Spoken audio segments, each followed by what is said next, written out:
दोस्तों स्टडी 91 में आप सभी का बहुत बहुत स्वागत है। दोस्तों आपकी परीक्षाएं नजदीक आ चुकी हैं, इसलिए आप जल्दी से तैयार हो जाइए। स्टडी 91 आपके लिए लेकर आया है एक छोटा सा क्रैश कोर्स, ठीक है, जिसके लिए आपको कोई भी चार्ज नहीं पे करना है। इसमें क्या किया जाएगा दोस्तों, कम समय में पूरे के पूरे सब्जेक्ट का रिवीजन आपको कराया जाएगा। विश्वास करिए, अगर आपको मैं ये कहूं कि सिंपल 1-2-3 वीडियो में पूरी की पूरी एंशिएंट हिस्ट्री को समराइज करके आपको दे दिया जाए यूट्यूब पर बिना किसी हेडेक के, तो कैसा रहेगा।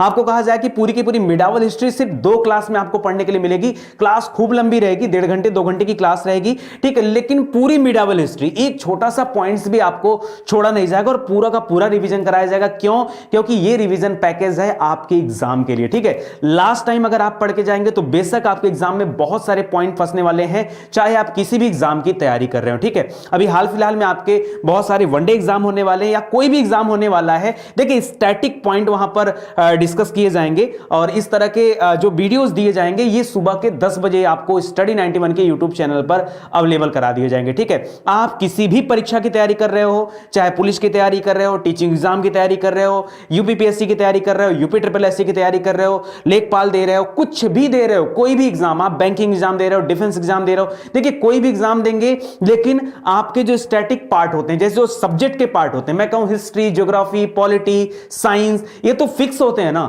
इसमें तो कुछ चेंजेस नहीं होते हैं ना। हां, ये अलग चीजें हैं कि आपके कोर्स में पर्टिकुलर एग्जाम में हो सकता है, अगर रेलवे का एग्जाम दे रहे हो तो साइंस का पोर्शन थोड़ा ज्यादा आएगा, बाकी का पोर्शन थोड़ा कम आएगा, ये चीजें होती हैं। आप अगर यूपीएसआई का एग्जाम दे रहे हैं तो वहां पॉलिटी का सेगमेंट ज्यादा आएगा, बाकी की चीजें थोड़ी कम आएंगी, लेकिन इंपॉर्टेंट जो है वो सभी चीजें होती हैं। तो यहां पर कम से कम लेक्चर में मैं कोशिश करूंगा कि अगले 10 दिनों के अंदर आपकी पूरी की पूरी हिस्ट्री समाप्त हो जाए, उसके बाद 5-6 दिनों के अंदर आपकी पॉलिटी समाप्त हो जाए, अगले 10-12 दिनों में आपकी ज्योग्राफी समाप्त हो जाए। तो कैसा रहेगा ये सेशन, ठीक है। 10 बजे ये सेशन आपको स्टार्ट हो चुका है, तो अभी ज्वाइन करते हैं इस सेशन को। शुरू करना था दोस्तों मौर्य साम्राज्य से, ठीक है। तो चलिए मौर्य साम्राज्य से अपनी कहानी को शुरू करते हैं और देखते हैं कि कौन कौन से इंपॉर्टेंट पॉइंट्स यहां पर आपको ध्यान रखने हैं। सबसे पहली बात आती है कि मौर्य वंश का संस्थापक कौन था। दोस्तों कहानी में स्टार्ट करता हूं थोड़ा सा पीछे से। दोस्तों इसके पहले चल रहा था नंद वंश। कौन सा चल रहा था? नंद वंश चल रहा था। और नंद वंश का सबसे प्रतापी राजा कौन सा था? तो आपने नाम सुना होगा महापद्मनंद, ठीक है। महापद्मनंद ये सबसे प्रतापी राजा था और नंद वंश का आखिरी राजा था जिसका नाम था घनानंद। ये वही घनानंद है दोस्तों जिसने बेइज्जती करके चाणक्य को अपने राज्य से बाहर निकाल दिया था। बाद में चाणक्य ने क्या किया? कसम खा लिया, ठीक है। चाणक्य ने, जिसे कौटिल्य के नाम से जानते हैं, उन्होंने कसम खा लिया, ठीक है। विष्णुगुप्त भी उनका एक नाम है। पूछता है चाणक्य का अगर नाम पूछा जाए ना तो याद रखिए इनके 2-3 नाम है। एक तो इनका नाम कौटिल्य मिलता है, एक नाम मिलता है विष्णुगुप्त। क्या नाम मिलता है? विष्णुगुप्त। विष्णु शर्मा मत बोलिएगा, ठीक है, विष्णुगुप्त, इसको याद रखेगा। ये इस तरह से 2-3 नाम मिलते हैं। तो घनानंद याद रखिए। और जब चाणक्य इनके यहां से चले गए तो चाणक्य ने किससे जाकर मिला? चंद्रगुप्त मौर्य से जाकर मिले और उसके बाद एक सेना बनाकर तब जो है एक रणनीति के तहत घनानंद को हरा करके नंद वंश को समाप्त किया है और तब मौर्य वंश की स्थापना हुई है, ठीक है। नाम क्या है संस्थापक का? चंद्रगुप्त मौर्य, ठीक है, याद रखिए चंद्रगुप्त मौर्य नाम है इनका, जिन्होंने राजगद्दी संभाली। करा कि चंद्रगुप्त मौर्य का जन्म कब हुआ था? जन्म से कभी भी प्रश्न बनने वाला नहीं है। फिलहाल आप याद रख सकते हैं कि 345 ईसा पूर्व में। दोस्तों ये गद्दी पर कब बैठे थे? तो याद रखिए 323, याद रखेगा 323 से 322 ईसा पूर्व में ये गद्दी पर बैठे थे, ठीक है। करा सैंड्रोकोट्स नाम से किसकी पहचान की गई है, ठीक है। ऐसा भी क्वेश्चन आता है, प्लस ये भी आता है कि ऐसा किसने, मतलब इसके बारे में किसने खोज पड़ताल किया। पहले तो याद रखिए सैंड्रोकोट्स, नाम याद रखेगा, मोस्ट इंपॉर्टेंट है। चंद्रगुप्त मौर्य की पहचान किया गया है सैंड्रोकोट्स के नाम से। और किसने किया है? तो विलियम जोन्स ने किया। क्या नाम है? विलियम जोन्स ने किया है सैंड्रोकोट्स के रूप में। पहचान किसका? चंद्रगुप्त मौर्य का। तो परीक्षा में पूछता है, परीक्षा में थोड़ा सा उल्टा पूछता है, ऐसे पूछता है कि चंद्रगुप्त की पहचान किस रूप में की गई है, ठीक है। तो आप बताइए सैंड्रोकोट्स, एंड्रोकोट्स, आपको नाम पता होगा, याद रखेगा। करा बुलंदी बाग नामक के प्राचीन स्थल जो है कहां स्थित है? यह स्थान बुलंदी बाग, तो दोस्तों ये पटना में है, जिसे हम पहले पाटलिपुत्र के नाम से जानते थे, उससे वहां पर है, ठीक है। पाटलिपुत्र याद रखेगा दोस्तों, ये गंगा और सोन नदी के संगम पर स्थित है। किसमें? गंगा और सोन नदी के संगम पर स्थित है पाटलिपुत्र। और पाटलिपुत्र की स्थापना किसने किया था? राजा उदयन ने किया था। किसने किया था? राजा उदयन ने। हर प्रश्न को आप याद रखेंगे तो निश्चित रूप रूप से कहीं ना कहीं आपको कुछ ना कुछ मिल ही जाएगा, कुछ भी गलत होने वाला नहीं है। आगे बढ़ते हैं। मैकियावेली के प्रसिद्ध ग्रंथ द प्रिंस, कभी कभी तो ऐसा पूछता है कि द प्रिंस के रचनाकार कौन है, क्या बताएंगे? मैकियावेली, ठीक है। या मैकियावेली ने किसका रचना किया, किसकी रचना किया? तो द प्रिंस के, ठीक है। दोस्तों जिस तरह से मैकियावेली की रचना द प्रिंस है, बहुत प्रसिद्ध रचना है, उसी तरह से कौटिल्य ने यानी चाणक्य ने भी एक किताब लिखा है जिसका नाम है अर्थशास्त्र। क्या नाम है? इसमें इकोनॉमिक्स नहीं लिखा गया, जो इकोनॉमिक्स हम लोग पढ़ते हैं वो इकोनॉमिक्स यहां पे नहीं लिखा गया। फिर क्या लिखा गया है? चंद्रगुप्त मौर्य के समय में जो सामाजिक व्यवस्था थी, जो राजनीतिक व्यवस्था थी, जो आर्थिक व्यवस्था थी, तमाम चीजों का वर्णन किया गया है चंद्रगुप्त मौर्य के शासन काल में। क्यों? क्योंकि ये कौटिल्य चाणक्य क्या थे? उनके यहां पर प्रधानमंत्री के पद पर थे, ठीक है, इसलिए इन्होंने ऐसा किया है। तो कौटिल्य की रचना का नाम क्या है? अर्थशास्त्र रचना का नाम है, याद रखेगा। कह रहा कुम्हार नामक स्थल से प्राचीन नगर के अवशेष प्राप्त हुए हैं। ये कुम्हार नामक नगर कहां पर है दोस्तों? याद रखिए, ये भी पाटलिपुत्र में है। बुलंदी बाग और ये सब स्थल कहां पर है? पाटलिपुत्र। सैंड्रो कोट्स, अभी मैंने बताया कि सैंड्रो कोट्स के रूप में पहचान किसने किया है? विलियम जोन्स ने किया है। और सैंड्रो कोट्स किसको कहा जाता है? तो चंद्रगुप्त मौर्य को कहा जाता है, ठीक है। इसके अलावा करा और सिकंदर महान की भेंट जो है, भेंट का उल्लेख किसने किया है?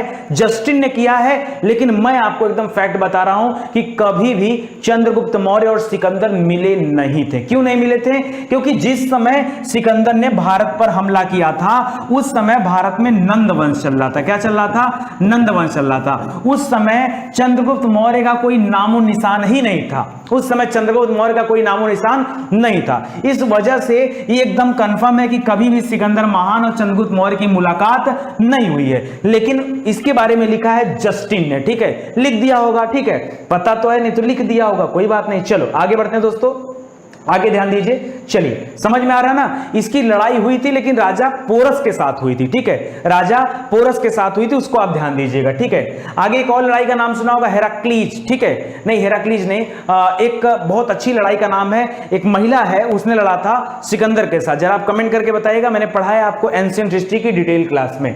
आगे देखिए लिख रहा है कि मौर्यकालीन अधिकारी का जो पौतवाध्यक्ष होता है, बड़ा इंपॉर्टेंट क्वेश्चन है परीक्षा में, सीताध्यक्ष पौतवाध्यक्ष, बहुत ज्यादा आपके परीक्षा में प्रश्न आता है। देखिए मैं आपको जो पढ़ा रहा हूं ये एग्जाम ओरिएंटेड पढ़ा रहा हूं। मैं चाहता तो बहुत डिटेल में इसको पढ़ाता, लेकिन फिर 6 नंबर के चक्कर में आप उलझ कर रह जाते। मैं हर हाल में चाहता हूं कि आपको वर्दी मिले, आपको वर्दी मिले, और जिस रणनीति के तहत मैं पढ़ा रहा हूं आपको उसी रणनीति पर चलना है। एक हफ्ता आप मेरा साथ दो, कितना? 7 दिन आप हमारे साथ चलो, आपको अपने आप पता चल जाएगा कि आपकी तैयारी कितनी मजेदार और कितनी अच्छी हुई है। बाकी के लोगों की क्लास जिन्होंने परचेज किया है आप उनसे कंपेयर भी कर सकते हैं। देखिए जीएस का काम आप हमारे ऊपर छोड़ दीजिए, जीएस और करंट की टेंशन आप हमारे ऊपर छोड़ दीजिए, मैथ और रीजनिंग पढ़ना शुरू करिए। शुभम सर और विकास सर भी साथ में जुड़े हैं, आप उनकी क्लासेस लेना स्टार्ट कीजिए। तो यहां ध्यान दीजिएगा, मौर्यकालीन अधिकारी में जो पौतवाध्यक्ष होता था वो माप तौल का अधिकारी होता था, ठीक है, जैसे आज भी माप तौल वाले अधिकारी होते हैं ना, ठीक है, उसी तरह से माप तौल को अधिकारी को उस जमाने में क्या बोला जाता था? पौतवाध्यक्ष कहा जाता था। क्या बोलते थे? पौतवाध्यक्ष कहा जाता था। आगे देखिए लिख रहा चाणक्य द्वारा लिखित पुस्तक जो अर्थशास्त्र है उसका संबंध किससे है? तो मैंने बताया तो उसका संबंध राजनीति विज्ञान से है। उसका संबंध किससे? मौर्यकालीन सामाजिक व्यवस्थाओं से है। आप परीक्षा में देखिए क्या पूछा जा रहा है, जो पूछेगा बताइएगा आप उसको, ठीक है। आगे देखिए अगला दे रहा गुर्जरा, मास्की, नेट्टूर, उदनगोलन, इन 4 अभिलेखों में अशोक का वास्तविक नाम का उल्लेख मिलता। बिल्कुल सही है, याद रखिए मास्की गुर्जरा तो पेड है। जब कभी क्वेश्चन आता है किससे? मौर्य वंश से, तो यहां से एक प्रश्न जरूर पूछता है, ठीक है, याद रखेगा। यहां पर एक प्रश्न पूछता है कि गुर्जरा मास्की, अशोक का बोल रहा हूं, अशोक चंद्रगुप्त मौर्य का पोता था। कैसे? याद रखिए सबसे पहले चंद्रगुप्त मौर्य हैं, उसके नीचे आपका बिंदुसार हैं, और उनके नीचे आपका कौन है? अशोक है, ठीक है, तो याद रखेगा इंपॉर्टेंट है, ठीक है। तो इन 4 अभिलेखों से गुर्जरा, मास्की, नेट्टूर और उदनगोलम, ठीक है, ये 4 अभिलेख हैं जहां से इसके नाम का उल्लेख मिलता है, इसको ध्यान दीजिएगा। आगे देखिए करा यह किस अभिलेख से प्रमाणित होता है कि चंद्रगुप्त मौर्य का प्रभाव पश्चिमी भारत पर था। अरे पश्चिमी भारत मतलब पश्चिमी साइड में गुजरात है। गुजरात में दोस्तों जूनागढ़ के पास में एक जो है झील था, उसका जीर्णोद्धार कराया था इन लोगों ने। ठीक है, तो याद रखिए रुद्रदामन एक अभिलेख है, रुद्रदामन का जूनागढ़ अभिलेख है, उसको रुद्रदामन अभिलेख भी कहा जाता है। तो उसके माध्यम से इस झील के जीर्णोद्धार के बारे में भी पता चलता है और यह भी पता चलता है कि उन्होंने पश्चिमी भारत पर ध्यान दिया था। किस मामले में ध्यान दिया था? तो झील के जीर्णोद्धार के मामले में ध्यान दिया था। ये आपके एग्जाम में पूछा गया पेड क्वेश्चन है। ठीक है, आगे देखिए, चंद्रगुप्त मौर्य ने अपने जीवन का अंतिम दिन श्रवणबेलगोला में बिताया। मैं बता दे रहा हूं आपको क्या हुआ एग्जैक्टली दोस्तों। अगर मैं इनके जीवन काल में सबसे प्रमुख लड़ाई की बात करूं तो मैंने चर्चा किया था आपसे कि याद रखिए 305 ईसा पूर्व, कब? 305 ईसा पूर्व जो सेल्यूकस था, जो कि सेनापति था किसका? सिकंदर का। नाम क्या है? सेल्यूकस। उसने भारत पर हमला किया। ठीक है, उसमें भारत पर मौर्य वंश चल रहा था, चंद्रगुप्त मौर्य के साथ लड़ाई हुआ। उस लड़ाई में सेल्यूकस हार गया। हारने के बाद सेल्यूकस ने अपनी पुत्री का विवाह, जिसका नाम हेलेना था, उसका विवाह चंद्रगुप्त मौर्य से कर दिया और अपना एक इतिहासकार जिसका नाम मेगस्थनीज था, उसको यहीं चंद्रगुप्त मौर्य के राज दरबार में छोड़ दिया। इसी मेगस्थनीज ने आगे चल के इंडिका की रचना किया। ज्यादा नहीं, केवल 7 साल बाद, कितना? केवल 7 साल बाद 298 ईसा पूर्व में, कब? 298 ईसा पूर्व में चंद्रगुप्त मौर्य ने क्या कर लिया? अपने आप को राजगद्दी से हटा लिया। ठीक है, और संन्यास ले लिया। जैन धर्म का वो फॉलोअर बन चुका था उस समय, जैन धर्म का, ठीक है, फॉलोअर बन चुके थे, था नहीं, बन चुके थे। और उसके बाद उन्होंने संलेखना विधि से, किस विधि से? संलेखना। संलेखना एक विधि होता है जैन धर्म में, जब कोई व्यक्ति अपने प्राणों का त्याग करना चाहता है तो बिना अन्न जल ग्रहण किए, ठीक है, तपस्या करके वो अपने प्राणों का त्याग कर देता है। और इसी माध्यम से चंद्रगुप्त मौर्य ने अपने प्राणों का त्याग कर दिया कर्नाटक के श्रवणबेलगोला में। ठीक है, तो याद रखें दोस्तों, अंतिम दिनों में श्रवणबेलगोला चले गए, जहां उन्होंने जैन पद्धति संलेखना विधि के द्वारा अपने प्राणों का त्याग कर दिया। संलेखना विधि में क्या होता है? बिना अन्न जल ग्रहण किए, ठीक है, अपने प्राणों का त्याग कर देना। ठीक है, आगे देखिए, मगध साम्राज्य में रज्जुक किसे कहा गया? दोस्तों जैसे मापतौल का एक अधिकारी पौत्वाध्यक्ष होता था, उसी तरह से यहां भी भूमि मापन, जो राजस्व संबंधी भूमि होती थी, मतलब जहां से उनको राजस्व मिलता था, तो ऐसी भूमियों का मापन कौन करता था? ये रज्जुक करते थे। कौन करता था? रज्जुक। ठीक है, तो इसको याद रखेगा, रज्जुक आपका सही उत्तर हो जाएगा। इस तरह से दोस्तों ऑप्शन भी पूछा जाएगा। अभी मैं आपके सामने इस तरह से पढ़ा रहा हूं, मैं आपको प्रैक्टिस भी कराऊंगा। आप सोचो कि अगर नितिन सर ने 2 दिनों में पूरी एंशिएंट हिस्ट्री खत्म कर दिया, तो जो मैं वीक आपसे मांग रहा हूं, इस पूरे वीक में आपको मैं पूरा हिस्ट्री पढ़ा डालूंगा। अगर इस वीक में पूरा हिस्ट्री समाप्त हो जाए, जो मेरा टारगेट है, उस टारगेट पे अगर हम चले ना, तो हर एक सब्जेक्ट को मैं विद इन टाइम समाप्त करके दिखाऊंगा। सबसे ज्यादा क्वेश्चन जो करंट अफेयर्स का आता है उसको भी लेके चलूंगा, और मैं चाहता हूं कि आपको दमदार प्रैक्टिस कराया जाए, इतनी बेहतरीन प्रैक्टिस कि ये क्वेश्चन भी बाहर न जा पाए। अगर आप सच में वर्दी पाना चाहते हैं तो आपको मेरे अनुसार चलना होगा। आप अपने अनुसार मत चलने की कल्पना करिए, गलती से भी आप अपने अनुसार चलने की कल्पना मत करिए, क्योंकि हर बार आपने अपनी वाली किया है। इस बार मात्र एक बार, मैं पहली बार अभी पेड कोर्स पे काम कर रहा हूं। ठीक है, मैं चाहता हूं, मैं देखिए, मुझे बहुत आगे तक काम करना है, मुझे अभी सिविल तक की पढ़ाई करानी है, इसलिए मैं चाहता हूं कि अगर आपके साथ मैं अवेलेबल हूं तो आपका सिलेक्शन हर कीमत पर होना चाहिए। आप अपने मन वाली मत करिएगा मेरे भाई, हाथ जोड़कर निवेदन, अपने मन वाली न करिएगा न सोचिएगा। जो मैं आपको दे रहा हूं बस आंख मूंद कर बिलीव करिए कि नितिन सर ने दिया है तो कुछ सोच समझ कर दे रहे होंगे। हमारे फ्यूचर के बारे में शायद हम गलत हों, लेकिन नितिन सर अगर सोच रहे हैं तो सही सोच रहे होंगे। ये बिलीव आपको करना पड़ेगा। अगर आपने बिलीव कर दिया, बिलीव करिए, आपको फिर आगे बढ़ने से कोई रोक नहीं सकता। सबसे इंपॉर्टेंट होता है यार प्रैक्टिस। आपने क्या सीखा, क्या पढ़ा, उस कोई मायने नहीं रखता। आपको जब मैं प्रैक्टिस कराऊंगा, मैं चाह रहा हूं कि जल्दी से मैं आपको सब्जेक्टिव कंप्लीट कराऊं कि आपको कितनी बातें याद रखना है, इतनी बेहतरीन प्रैक्टिस कराता हूं। एक क्वेश्चन बाहर नहीं जाने दूंगा, एक सिंगल क्वेश्चन आपके एग्जाम में बाहर नहीं जाएगा। मेरी बात का बिलीव करिएगा, ठीक है। करंट अफेयर्स को अगर अलग कर दें, पूरे जीएस से अगर कुछ भी बाहर से आ गया तो आप बता देना, ठीक है। मैं यहीं रहूंगा और कमेंट करने का मौका आपके पास रहेगा, ठीक है। चलो आगे ध्यान देते हैं। लेकिन सम्राट अशोक का शिलालेख शहबाजगढ़ी से जो प्राप्त हुआ है, ये शहबाजगढ़ी कहां पर है दोस्तों? शहबाजगढ़ी, मानसेहरा, इन सब का नाम सुना है ना? तो दोस्तों यहां से जो अभिलेख प्राप्त हुआ, ये पहली बात, ये अभिलेख है पाकिस्तान में। शहबाजगढ़ी जो जगह है ये पेशावर पाकिस्तान में पड़ता है, तो इसको याद रखेगा, शहबाजगढ़ी और मानसेहरा, ठीक है। आगे लिखा हुआ कौन सा स्तंभ है जिसमें अशोक ने स्वयं को मगध का सम्राट बताया है। तो दोस्तों उस अभिलेख का नाम है भाब्रू का अभिलेख, ठीक है, भाब्रू। इसमें अशोक ने अपने आप को क्या बताया, मगध का सम्राट बताया, और ये भाब्रू पड़ता है राजस्थान में, ठीक है। कह रहा अशोक के किस अभिलेख से धम्म महामात्रों की, महापात्र नहीं होते, महामात्र होते हैं, ठीक है, महामात्रों की नियुक्ति के बारे में पता चलता है, ठीक है। तो धम्म महामात्र क्या करते थे, धम्म माने धर्म का प्रचार करना, धम्म क्या होता था, धर्म का प्रचार करना।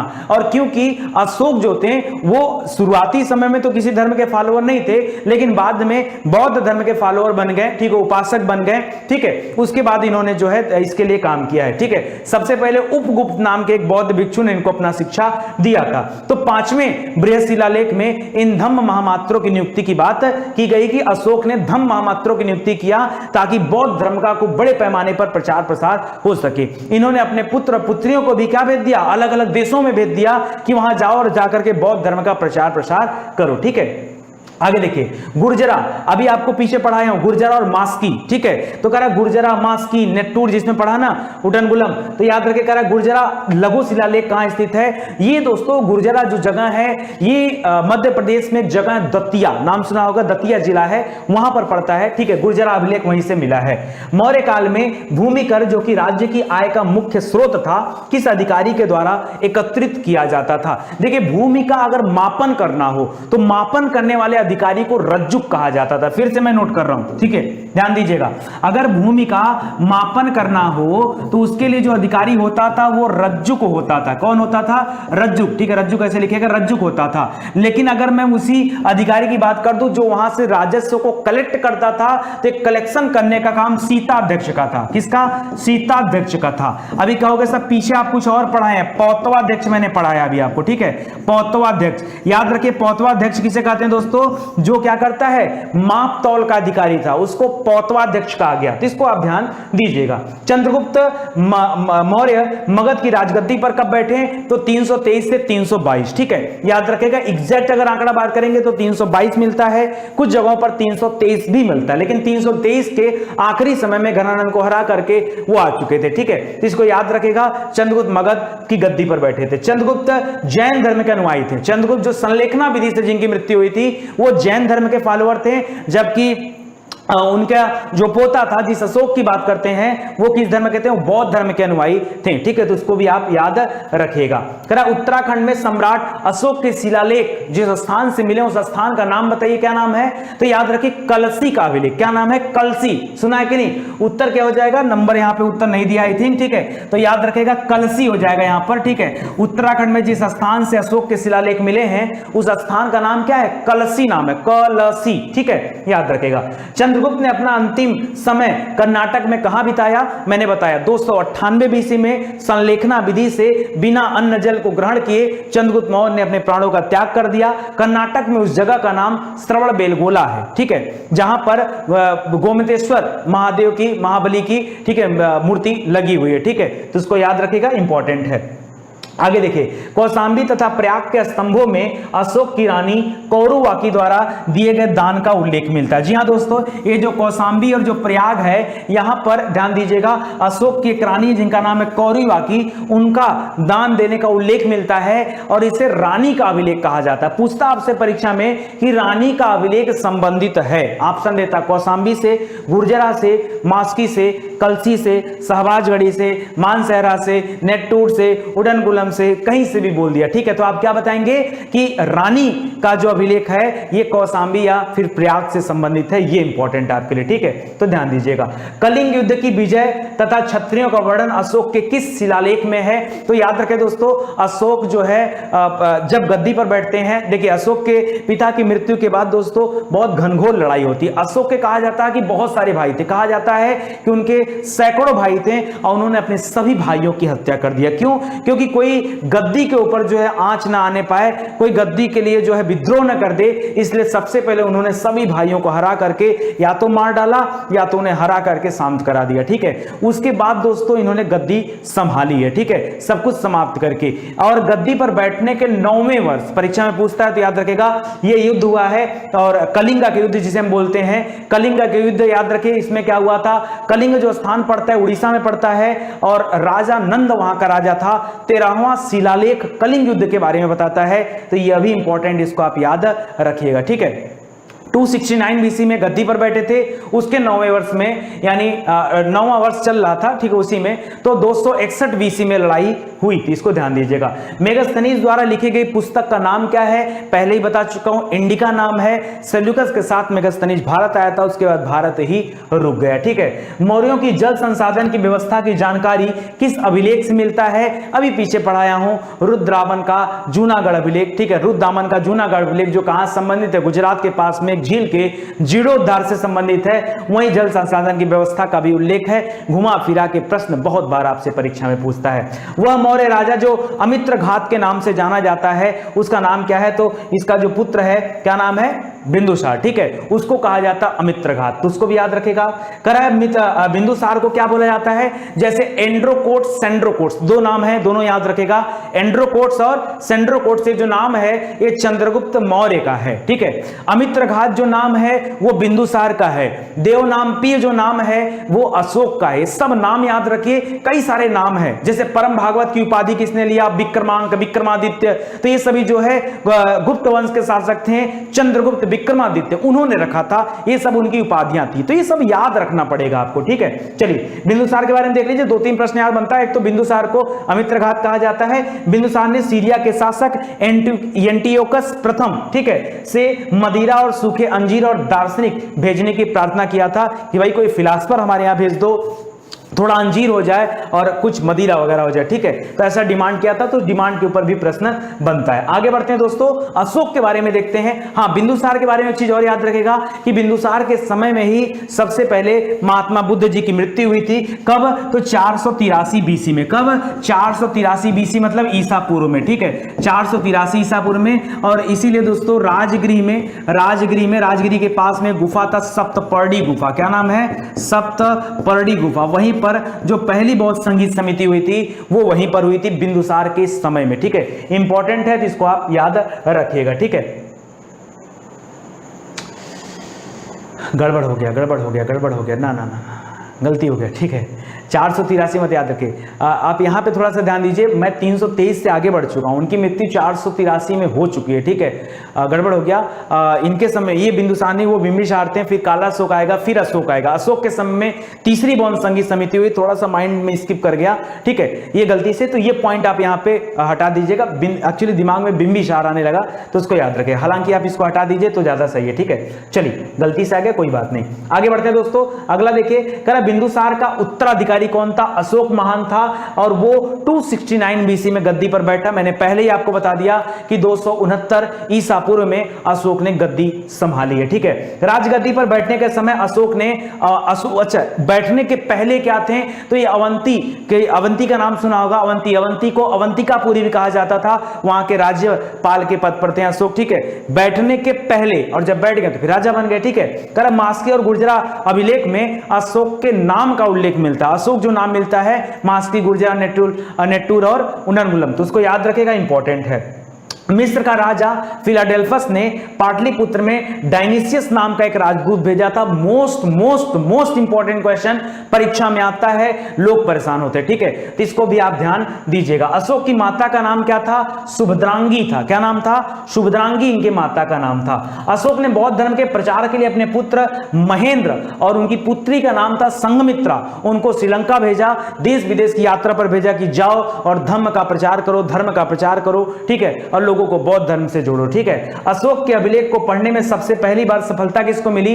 तो जेम्स प्रिंसेप को मिला। ये पेड क्वेश्चन आपकी परीक्षा के लिए, इसको याद रखेगा। जेम्स प्रिंसेप को सबसे पहले सफलता मिली जिन्होंने अशोक के अभिलेखों को पढ़ा। मोस्ट इंपॉर्टेंट है, इसको ध्यान दीजिएगा। ठीक है, बात आती मौर्योत्तर काल की। जब मौर्य काल समाप्त हुआ दोस्तों, फिर मौर्योत्तर काल स्टार्ट होता है। ठीक है, मौर्योत्तर यानी मौर्यों के बाद का काल। याद रखें, मौर्यों के बाद जो है अनेक वंश आए हैं, जैसे आपने नाम सुना होगा दोस्तों, शुंग वंश का, कर्ण वंश का और सातवाहन वंश का। इन तीनों वंश का नाम याद रखेगा, इंपॉर्टेंट है। वहीं अगर दोस्तों मैं सातवाहन वंश की बात करूं तो याद रखिए सिमुक ने इस सातवाहन वंश की स्थापना किया था। सातवाहन शासक जो थे, जैसे बहुत सारे थे, ठीक है, आपने सातवाहन शासकों की खासियत सुना होगा कि सिक्के चलाए थे इन्होंने, शीशे के सिक्के। ठीक है, सातवाहन शीशे के सिक्के चलाए थे। कैसे याद रखेंगे? यहां पर एक शब्द लिखा है वाहन। आजकल वाहनों में जो शीशे होते हैं वो बड़े स्टाइलिश होते हैं, तो ऐसे करके आप याद करो। ठीक है, करा सातवाहनों की राजधानी कहां पर थी? तो ये दक्षिण भारत में आपने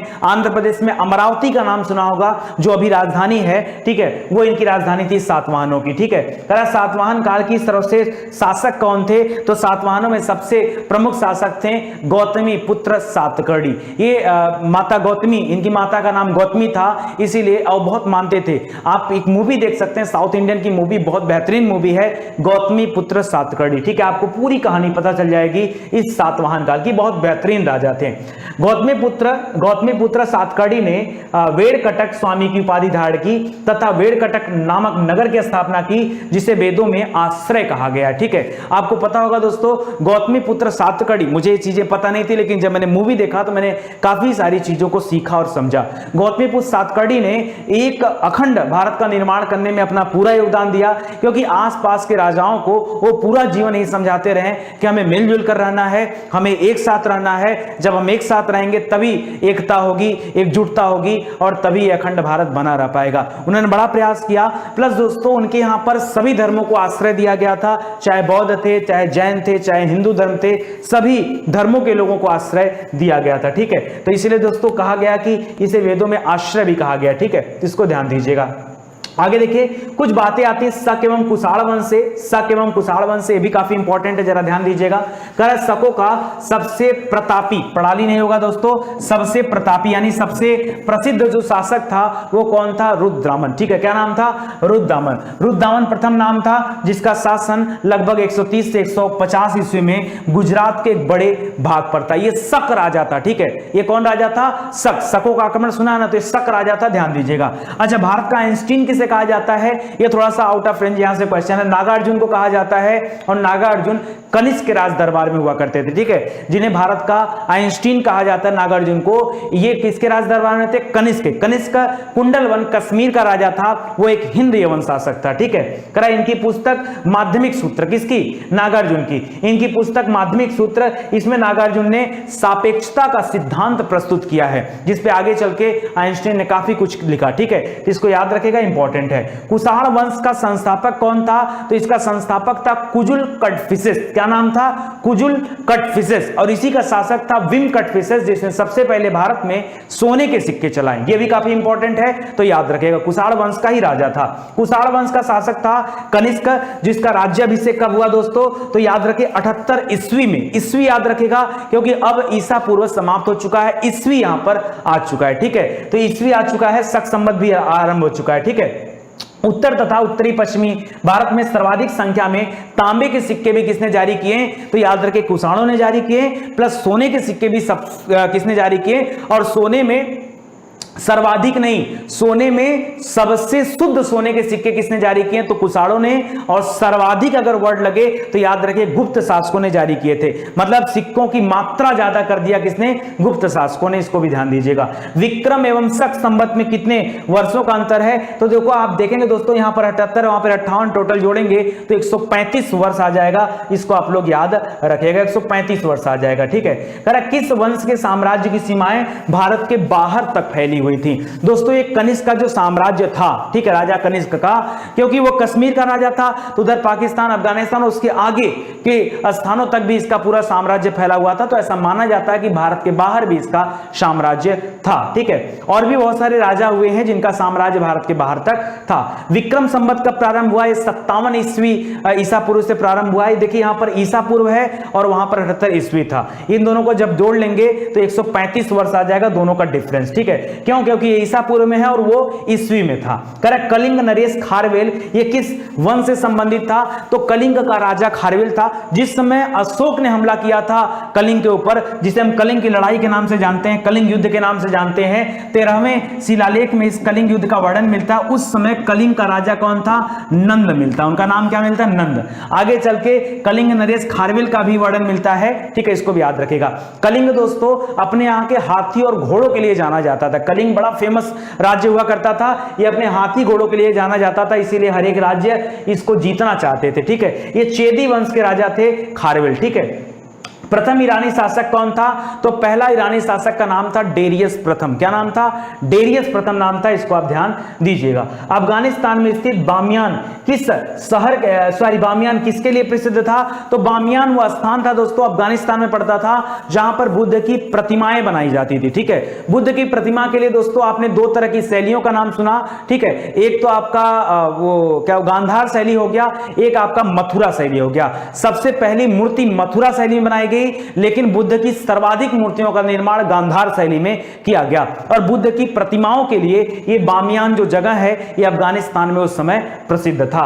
करा यौधेय सिक्कों पर किस देवता का चित्रांकन मिलता है? यौधेय सिक्कों पर दोस्तों आपने कार्तिक देव का नाम सुना होगा, उनका जो है वर्णन मिलता है, कार्तिकेय का, कार्तिक देव का। तो याद रखेगा कार्तिकेय का वर्णन मिलता है। वर्णन का मतलब उनका चित्र मिलता है, इसको याद रखेगा। भारतीय और यूनानी कला शैली के सम्मिश्रण को क्या मानते हैं दोस्तों? भारतीय यानी जो मथुरा कला शैली था भारतीय कला शैली है, और जो यूनानी कला शैली है, अगर दोनों मिल जाते हैं तो उसको क्या नाम दिया जाता है? गांधार शैली कहा गया। क्या कहा गया? गांधार शैली। यहां पर दोनों शैलियों का मिश्रण देखने को मिलता है। प्राचीन भारत में सर्वप्रथम सोने के सिक्के किसने जारी किए थे? तो कुषाणों ने जारी किए थे, और विम किटफिसस जो राजा था उसने जारी किया था। कनिष्क का राज्य वैद्य कौन था? कनिष्क जो कश्मीर कुंडलवन का राजा था उसके राज्य वैद्य का नाम क्या था? चरक था। इसी तरह जीवक की बात आती तो बिंबिसार का राज्य वैद्य कौन था? जीवक था, उसको भी याद रखेगा। भारत के यूनानी शासकों में किसके स्मृत भारतीय साहित्य ग्रंथों में सर्वाधिक सुरक्षित हैं?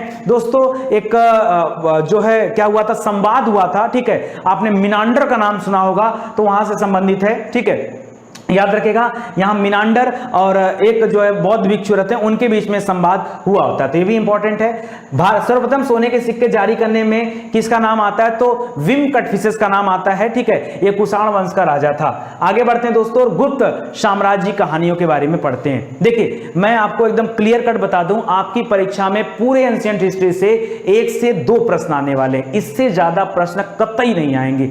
सिर्फ 1 से 2 प्रश्न। 1 से 2 प्रश्नों के लिए आपको मेहनत कितना करना चाहिए ये तो आप मत डिसाइड करिए, मैं ही बताऊंगा। किसी भी बच्चे को अगर लग रही हो कि नितिन सर की क्लास बड़ी तेज चल रही है, तो याद रखिए भैया एक्सप्रेस क्लास है, ठीक है, और वर्दी की दौड़ लगी है। मार्केट में हर आदमी दौड़ने में लगा है। अगर आप सबसे तेज आज नहीं दौड़े तो याद रखिए आप लिखित परीक्षा कभी क्वालिफाई नहीं कर पाएंगे। जो यानी जो लिखित मतलब क्या? लिखित मतलब लिखने वाला नहीं, लिखित मतलब जो आपका सीबीटी एग्जाम होना है, आप इसी को क्वालिफाई नहीं कर पाओगे, ठीक है। और जब क्वालिफाई नहीं कर पाओगे तो करोगे क्या? कुछ फायदा नहीं है, ठीक है। तो क्वालिफाई करो मेहनत से, ठीक है, और अच्छे से जो है यहां पर देखिए आपको टेस्ट का भी एक ऑप्शन मिल जाएगा, ठीक है। अभी बहुत जल्द हम लोग टेस्ट का ऑप्शन भी प्रोवाइड करने वाले हैं हर एक टॉपिक पर, ताकि आपकी जो स्ट्रेटजी हो, जो तैयारी हो, और ज़्यादा मजबूत हो सके, ठीक है। तो उसको जरा आप ध्यान दीजिएगा। अगर आप इस सीरीज से जुड़े हैं, इस बैच से जुड़े हैं, तो सिलेक्शन होना तो तय है, बशर्ते मेरे साथ आप कसम खा जाओ, ठीक है। सब लोग जल्दी से कमेंट करो, कसम खाओ, तुरंत कसम खाओ कि सर हम सिलेक्शन लेंगे, हम आपसे वादा करते हैं। अरे यार नहीं कर सकते, मैं आपसे वादा कर रहा हूँ। लो आपका हाथ है, मैं अपने हाथों पर, आपके हाथ के ऊपर अपने हाथ रख के कसम देता हूँ आपको, और मैं खुद खाता हूँ कि मैं आपको सिलेक्शन दिला के रहूँगा। केवल बोल कर नहीं, एक हफ्ते आप मेरे साथ बने रहो, एक हफ्ते के अंदर अगर आपका दिल कह नहीं दिया कि हाँ इस बार हम सेलेक्ट होने वाले, फिर जो कहोगे हार जाऊंगा, ठीक है। क्यों? क्योंकि जब एक्सप्रेस की तरीके से पढ़ोगे, देखो जब घोड़े की रेस होती है ना, जब घोड़े की तरह दौड़ोगे, गधों की तरह चलोगे तो गधे ही रह जाओगे। घोड़े की रेस में घोड़ों की तरह दौड़ना शुरू करो, ठीक है। आपको शुरुआत से रेस ही वैसी लगानी है, एकदम डायरेक्शन में बस एक चीज दिखना चाहिए, वर्दी नजर आ रही, सामने कुछ नहीं दिख रहा है। हमको तो सिर्फ ये दिख रहा है कि मैं पहली बार पेड क्लास में काम कर रहा हूं। इज्जत का सवाल है, इज्जत का सवाल है भैया, नहीं तो पता है मतलब सब खत्म हो जाएगा। एक जैसे एक हीरो एंट्री मारता है ना, अगर पिक्चर फ्लॉप हो गई, कहानी खत्म, कैरियर चौपट, पहली ही पिक्चर फ्लॉप, ठीक है। तो यहां पर फ्लॉप नहीं होना है, ठीक है। नितिन सर को भी हिट करना है और अपने आप को भी हिट करना है। कैसे? कुछ नहीं करना है, बस पढ़ना है ईमानदारी से। पढ़ने के लिए आए हो ना, खर्चा किए हो ना पढ़ने के लिए, तो पढ़ो आराम से, ठीक है। 3 महीने सिलेक्शन, सैलरी, मस्त हो जाओगे, एकदम चकाचक हो जाओगे, ठीक है। चलो आगे देखते हैं, आ जाओ फटाक से। तो गुप्त साम्राज्य स्टार्ट करते हैं। लिख रहा है गुप्त साम्राज्य का उदय 3री शताब्दी के अंत में कहां पर हुआ? ये याद रखिए कौशाम्बी के निकट में इसकी शुरुआत हुई थी। देखिए गुप्त साम्राज्य का जो संस्थापक हैं वो श्री गुप्त जी हैं, ठीक है। मेनली इसका जो टाइम पीरियड माना जाता है 320 ईस्वी माना जाता है, उसको भी ध्यान दीजिएगा, ठीक है। लिख रहा है गुप्त वंश के संस्थापक कौन थे? श्री गुप्त हैं। वैसे श्री गुप्त का जो 320 वाला जो समय है वो चंद्रगुप्त विक्रमादित्य का समय, ठीक है। चंद्रगुप्त विक्रमादित्य नहीं, चंद्रगुप्त प्रथम का समय है, बाद में चंद्रगुप्त विक्रमादित्य आएंगे। तो यहां याद रखिए इनका जो समय है वो 240 से 280, ठीक है। ये श्री गुप्त जी का समय जिन्होंने गुप्त वंश की स्थापना किया। गुप्त वंश का प्रथम और महान सम्राट कौन थे? तो सबसे पहले चंद्रगुप्त प्रथम थे, जिनकी हम लोग बार बार नाम ले रहे हैं, वो चंद्रगुप्त द्वितीय, जिन्होंने विक्रमादित्य, विक्रमांग और परम भागवत की उपाधि धारण किया था। तो यहां पर चंद्रगुप्त प्रथम हो जाएगा।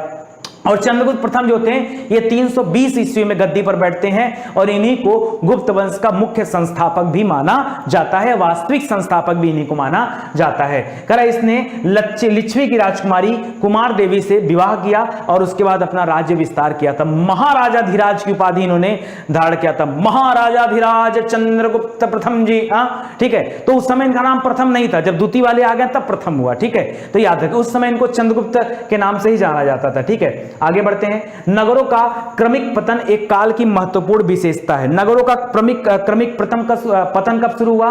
तो गुप्त काल जब अंतिम समय में चल रहा था तो धीरे धीरे नगरों का पतन होना शुरू हो चुका था, ठीक है। प्राचीन भारत में किस वंश का शासनकाल स्वर्ण युग कहा जाता है? सबसे स्वर्णिम युग किसको माना जाता है? गुप्त वंश को माना जाता है। क्यों? स्थापत्य कला, साहित्य में, हर चीज में गुप्त काल जो था वो एकदम सर्वोपरि था। शुरुआत में मतलब एकदम उभरता हुआ सितारा था, ठीक है, गुप्त काल। आगे देखिए समुद्रगुप्त प्रथम, ये गुप्त शासक था और समुद्रगुप्त ने इसको भारत का नेपोलियन भी कहा जाता है। विंसेंट स्मिथ ने इसे भारत का नेपोलियन कहा क्योंकि पूरे भारत में मतलब अखंड विजेता के रूप में इन्हें जाना जाता था, ठीक है। और इन्होंने भी परम भागवत की उपाधि धारण किया था। बाद में गुप्त शासक चंद्रगुप्त द्वितीय जो थे उन्होंने भी इसकी उपाधि धारण किया। किस गुप्त राजा ने एक अन्य नाम क्या था? देवगुप्त था। तो देवगुप्त जो नाम था दोस्तों वो चंद्रगुप्त विक्रमादित्य जी का नाम था, जिन्हें चंद्रगुप्त द्वितीय के नाम से जानते हैं, उनका एक नाम था देवगुप्त। गुप्त काल में उत्तर भारतीय व्यापार किस पत्तन से संचालित होता था? तो एक बंदरगाह का नाम था, उसका नाम था ताम्रलिप्त। क्या नाम था? ताम्रलिप्त। आप इसको याद रखिएगा। इलाहाबाद स्तंभ अभिलेख जिसको प्रयाग प्रशस्ति के नाम से जानते हैं, यह समुद्रगुप्त ने किसके समुद्रगुप्त के शासनकाल में तैयार किया गया, जिसमें सैन्य अभियानों के बारे में जानकारी दी गई है। और दरबारी कवि कौन थे? हरिशेर। कौन थे? हरिशेर, जिन्होंने इसको तैयार कराने में सहायता किया है। प्रयाग प्रशस्ति नाम है, इंपॉर्टेंट है। स्वर्णकालीन गुप्तकालीन स्वर्ण मुद्रा को क्या कहा जाता था? तो गुप्त काल में स्वर्ण मुद्रा को दिनार बोलते थे। क्या बोलते थे? दिनार बोलते थे। बाद में शेरशाह सूरी के समय में जब चांदी का सिक्का आया तो उसको रुपया कहा जाने लगा, वरना शुरुआत में दिनार ही कहा जाता था, ठीक है। तो ये भी इंपॉर्टेंट है। चलिए आगे बढ़ते हैं दोस्तों, आगे बढ़ते हैं। अरे यार अभी तो शुरुआत हुआ, डरो मत, अभी बहुत कुछ पढ़ना है। दिल्ली की कुव्वतुल इस्लाम मस्जिद के प्रांगण में स्थित लौह स्तंभ किसकी स्मृति में बनाया गया? पहले सुनो, कुव्वतुल इस्लाम मस्जिद की बात करें तो भारत में बनाई गई पहली मस्जिद कौन सी थी? वो यही मस्जिद है, कुव्वतुल इस्लाम मस्जिद। किसने बनवाया? तो कुतुबुद्दीन ऐबक ने बनवाया था। किसने? कुतुबुद्दीन ऐबक ने अपने जीवन में 2 मस्जिदें बनवाया। एक कुव्वतुल इस्लाम मस्जिद बनाया दूसरा क्या बनाया था, 2.5 दिन का झोपड़ा, वो अजमेर में बनाया था राजस्थान में, ये दिल्ली में बनाया। दोस्तों जहां पर एक कुव्वतुल इस्लाम मस्जिद है, इसी के पास में कुतुब मीनार भी बनाया गया है। ठीक है, क्या है, कुतुब मीनार। कुतुब मीनार कुतुबुद्दीन ने अपने नाम पर नहीं, वहां के क्या थे, आपके संत थे, ठीक है, इस्लामिक वाले, तो याद रखें जिनका नाम था कुतुबुद्दीन बख्तियार काकी, ठीक है, उनके नाम पर इन्होंने कुतुब मीनार का निर्माण कराया था। और यहां पर कुतुब मीनार जहां पर है, उसी के बगल में कुव्वतुल इस्लाम मस्जिद है, वहां पर एक लौह स्तंभ है, उस लौह स्तंभ को किसकी स्मृति में बनाया गया था, तो कैसा माना जाता है, चंद्रगुप्त विक्रमादित्य के। ठीक है, तो इसको भी याद रखिएगा, इंपॉर्टेंट है। किस शासक को शक विजेता कहा जाता है, तो शकों का नाश करके उनको भारत से खदेड़ कर बाहर निकाला था हमारे सबसे प्रिय गुप्त शासक चंद्रगुप्त विक्रमादित्य ने, तभी तो विक्रमादित्य कहा जाता है। विक्रमादित्य, इनके राज दरबार में नवरत्न नहा करते थे, नवरत्न, जैसे अकबर के यहां नवरत्न तो आगे चल के रहेंगे, इनके राज दरबार में भी नवरत्न रहा करते थे। चंद्रगुप्त के नवरत्नों में कौन फलित ज्योतिष से संबंधित था, भाई ज्योतिषी कौन था, उसका नाम था छपड़क। क्या नाम था, छपड़क। ऐसे अमर सिंह थे जो शब्दकोश की जानकारी रखते थे, ऐसे शंकु थे, शंकु का नाम सुना, त्रिशंकु, उनका नाम याद रखे, कालिदास जी थे, सब लोग इनके यहां रहा करते थे। ठीक है, इंपॉर्टेंट है, ध्यान दीजिएगा।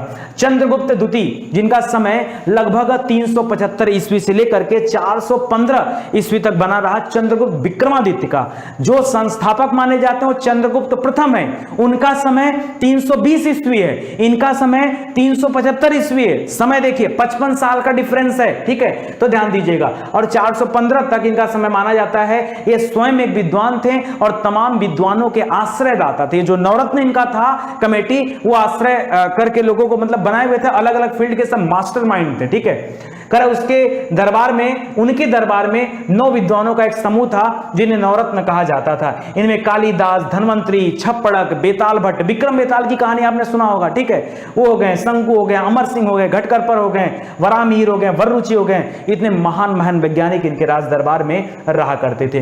गुप्तकालीन जो रजत यानी जो चांदी का मुद्रा होता था, उसको क्या बोलते थे, देखिए सोने वाली मुद्रा को दिनार कहा जाता था, चांदी वाली मुद्रा को रूपक कहा जाता था। यही रूपक आगे चल के रुपयकम वर्ड से रुपया बन गया। क्या बन गया, रूपक जो था रुपया बन गया शेरशाह सूरी के काल में, तो याद रखेगा। किस शासक ने 4 अश्वमेध यज्ञ कराए, तो उस शासक का नाम था प्रवरसेन।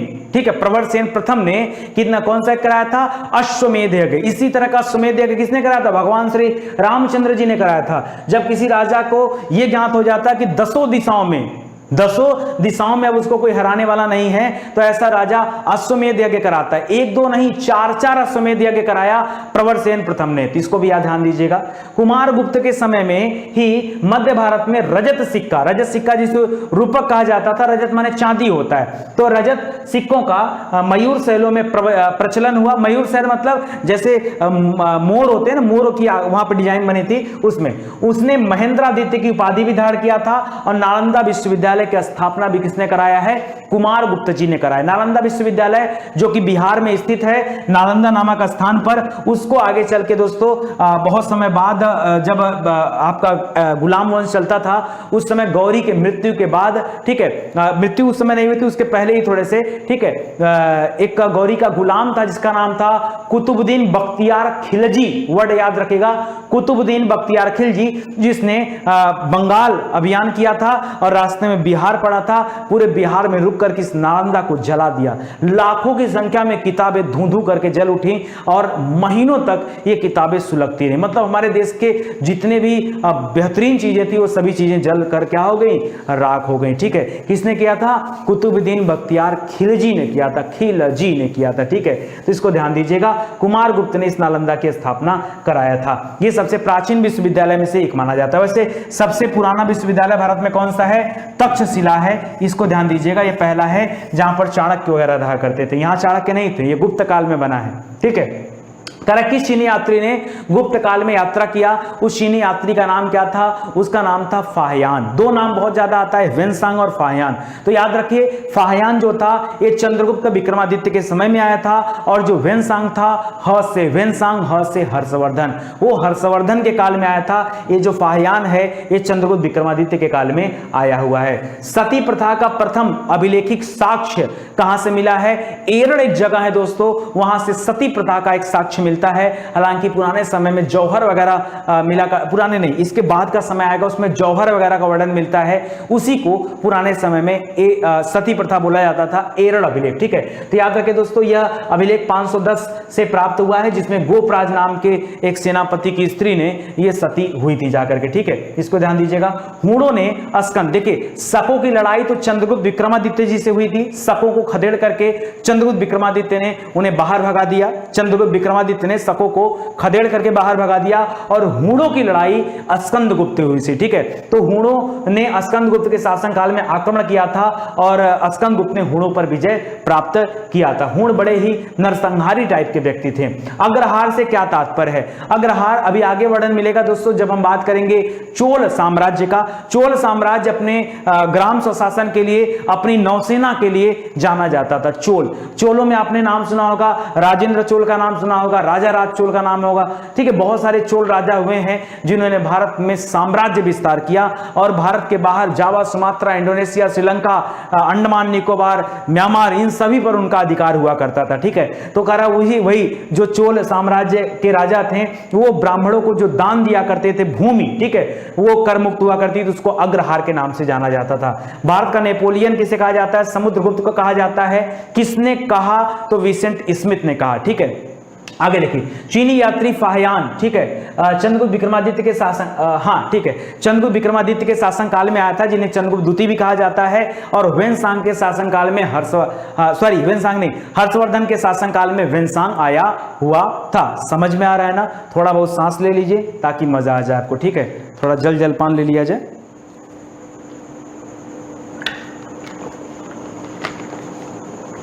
कैसी लग रही क्लास आप सभी को?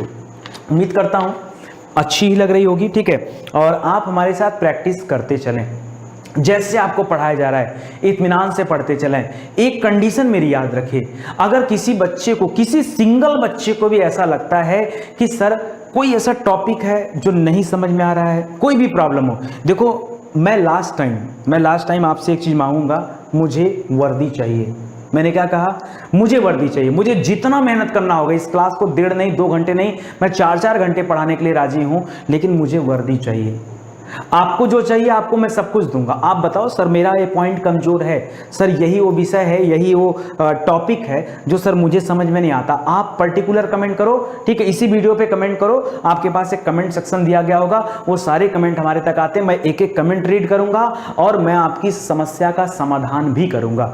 लेकिन बदले में अगर आपकी हर एक बात को मैं पूरा, देखिए इतने सारे बच्चे पेड क्लास से जुड़े हुए हैं, ठीक है, इतने सारे, और तेजी से लोग जुड़ भी रहे हैं, तो एक तो आपका 2-3 फर्ज ये भी बनता है कि आप इस क्लास को प्रमोट भी करिए, आगे भी बढ़ाइए, लोगों को बताइए, अगर फ्रेंड सर्कल में आपके कोई है तो उनको बताइए इस चीजों को। ठीक है, कि वो आए और क्लास को देखें और पढ़ें। एक चीज, दूसरी चीज दोस्तों, आप जरा ये ध्यान दीजिए कि अगर आपको पढ़ाया जा रहा है, अगर आपको कोई टॉपिक नहीं समझ में आ रहा है, कहीं कोई भी डाउट आता है, ठीक है, आप कमेंट करके बताओ, आपका हर डाउट क्लियर किया जाएगा। बदले में आप वर्दी लाके दोगे, स्टडी 91 को वर्दी आप लाके दोगे, क्योंकि मैं चाहता हूं दोस्तों इस बार अगले 3 महीना बाद पूरा देश जान जाना चाहिए कि हाँ स्टडी 91 जैसा भी कोई चैनल है जिसकी एंट्री मार्केट में हो चुकी है और लोग सेलेक्ट हो रहे हैं चैनल से। ये होना चाहिए, ठीक है, और ये कराएगा कौन? आप। मुझे नहीं पता कैसे, बट आप कराओगे, मुझे नहीं पता कैसे, ये आपकी जिम्मेदारी है। मैंने कहा ना, मैं हर एक तरीके से मेहनत करने को तैयार हूं, जैसे आप कहोगे वो पढ़ाऊंगा, जो दिक्कत है वो मैं पूरा कराऊंगा।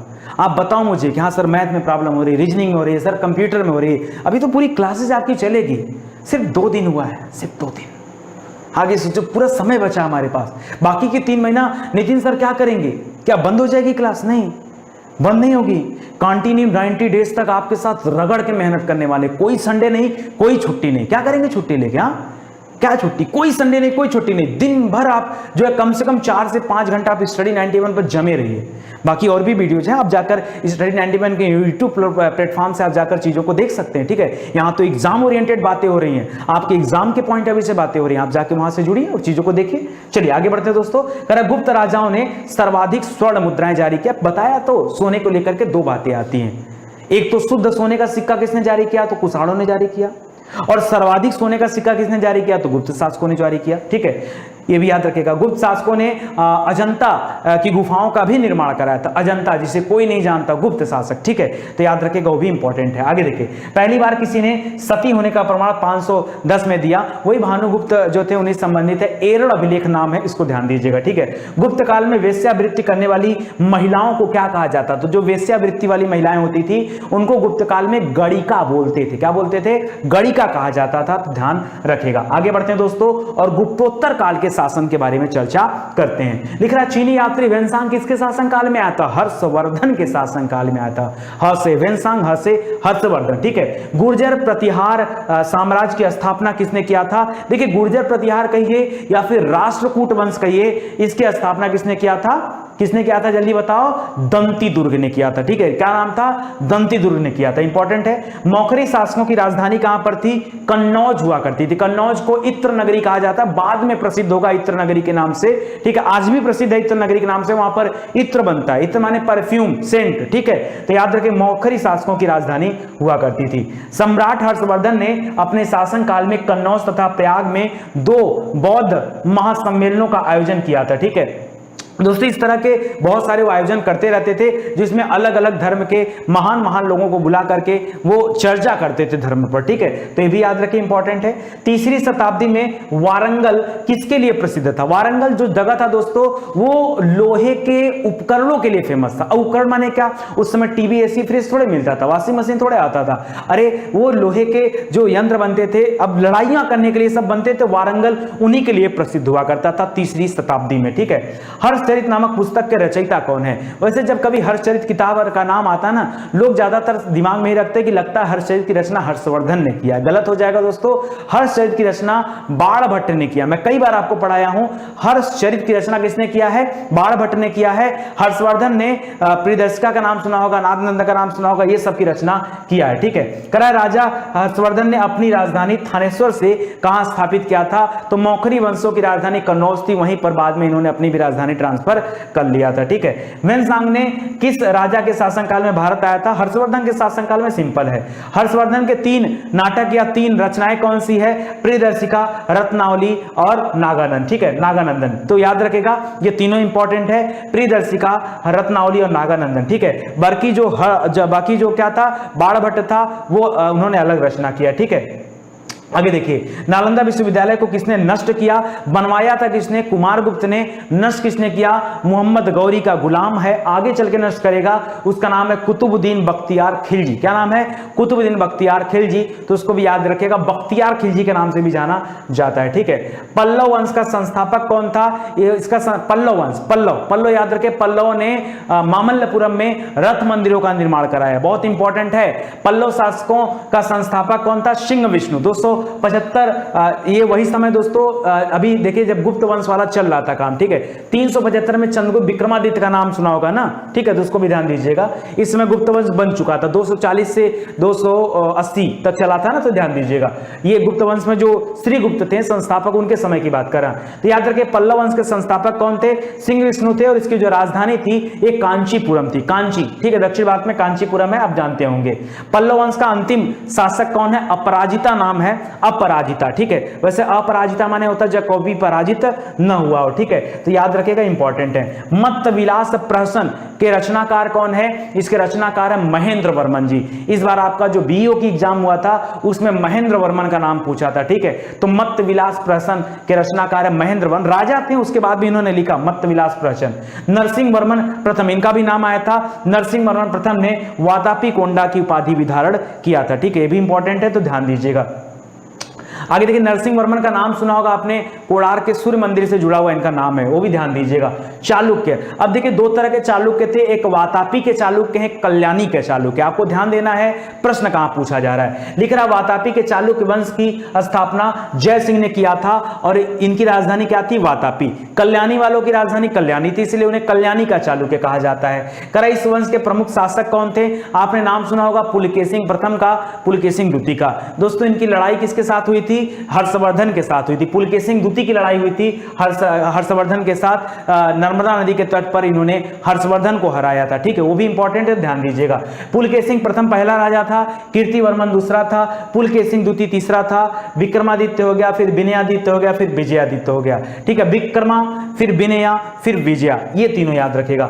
पल्लव वंशी शासक नरसिंह वर्मन प्रथम ने पुलकेशिन द्वितीय को, याद रखिए, लगभग 642 ईस्वी में परास्त किया और उसकी राजधानी बादामी पर क्या कर दिया? अधिकार कर लिया। बादामी यानी वातापी को बादामी भी कहा जाता था, ठीक है, इसको याद कर लिया।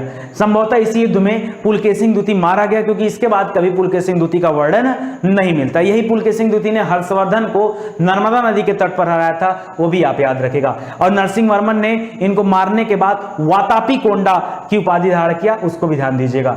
राजा एक है, चोल राजा है, राजा राज प्रथम, नाम सुना होगा। राजा राज प्रथम ने एक भव्य मंदिर का निर्माण किया, जहां पर नंदी की सबसे बड़ी मूर्ति बनाई गई है। शैव धर्म के अनुयायी हैं, ठीक है। और तंजौर में इन्होंने राज राजेश्वर मंदिर का निर्माण करा। इनका नाम राजा राज था, तो राज राजेश्वर इनके नाम पर आधारित है। राज राजेश्वर मंदिर का निर्माण कराया था, ठीक है। चोल साम्राज्य का सर्वाधिक विस्तार किसने किया था? राजेंद्र प्रथम ने किया था। 1200 द्वीपों पर, अलग अलग जगहों पर भारत का कब्जा हुआ करता था। चालुक्य वंश का सबसे महान शासक कौन बना? तो याद रखें दोस्तों, चालुक्य वंशी में पुलकेशिन द्वितीय का नाम आता है, ठीक है।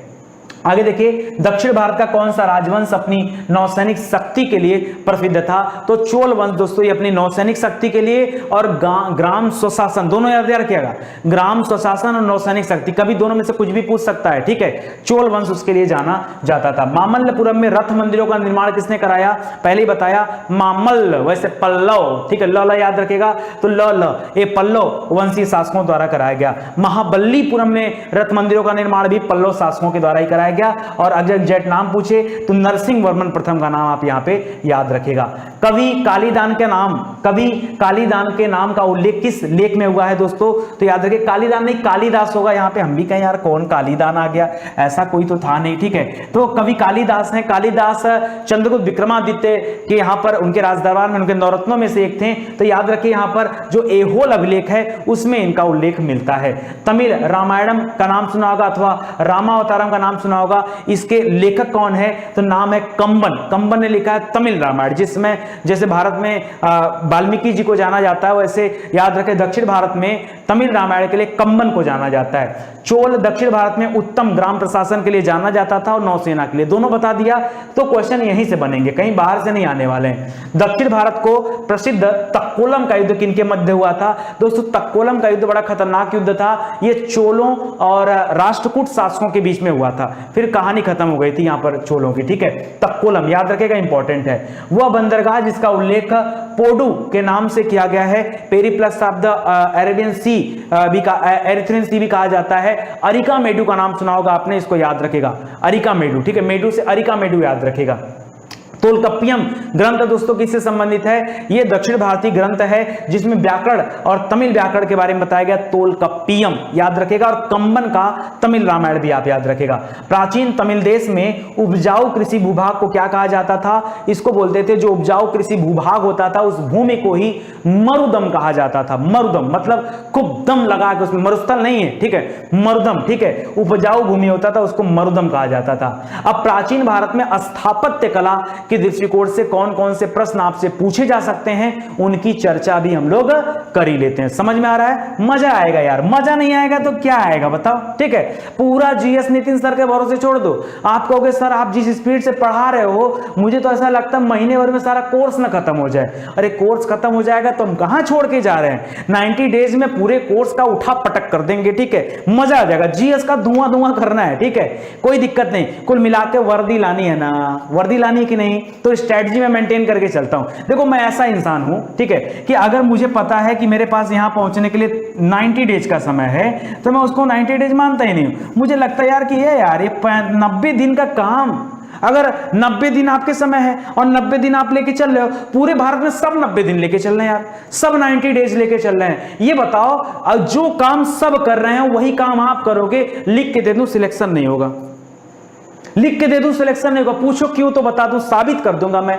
यार एक बात बताओ, एक आपने मैथ में एक सवाल देखा होगा कि एक चोर था, वो चोरी करके भाग रहा है। कितने की स्पीड से? चोर एक बाइक लिया हुआ है और वो 40 की स्पीड से या मान लो 60 की स्पीड से क्या कर रहा है, अपनी बाइक को चला रहा है। उसको एक पुलिस को जानकारी हो गया, पुलिस वालों को।